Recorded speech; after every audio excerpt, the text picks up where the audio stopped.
Assalamualaikum warahmatullahi wabarakatuh. Selamat pagi anak-anak kelas 8.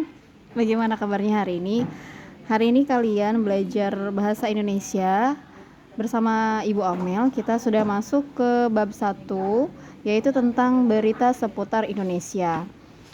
Kamu pasti sudah pernah mendengar informasi yang sedang terjadi di Indonesia, misalnya vaksin pandemi COVID, kemudian informasi bencana alam, bisa juga informasi tentang pendidikan.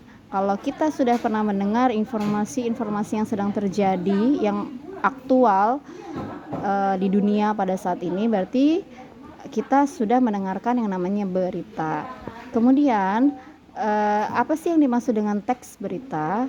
Teks berita adalah teks yang berisi informasi mengenai kejadian atau peristiwa yang sedang terjadi saat ini di dunia, yang disampaikan oleh seseorang, bisa melalui media cetak maupun media elektronik.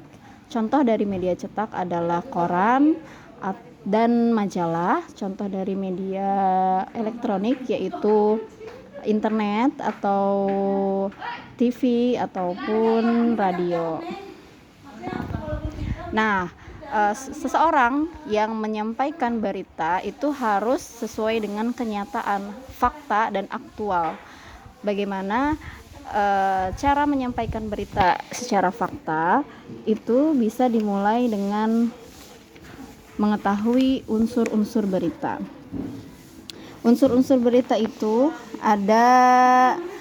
dirumuskan menjadi 5W1H dalam bahasa Inggris, atau kalau dalam bahasa Indonesia bisa disingkat menjadi adik Simba. Kalau rumus 5W1H itu, W yang pertama what, artinya apa?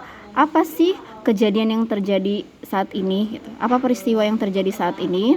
Kemudian yang kedua, W kedua, who, artinya siapa? Siapa yang terlibat dalam peristiwa tersebut? Siapa saja? Kemudian yang ketiga, where, artinya di mana? Di mana kejadian tersebut atau peristiwa tersebut terjadi? Kemudian selanjutnya W yang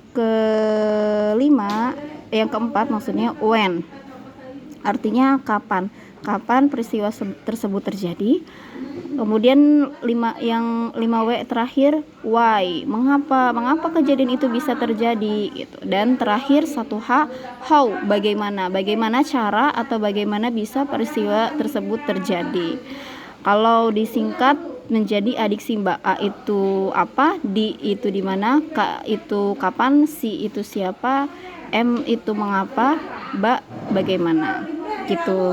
Nah, jadi supaya kita bisa menyampaikan atau menuliskan berita secara faktual dan tersusun sistematis, maka kita harus mengikuti unsur-unsur ini, 5W 1H atau adik Simba ini.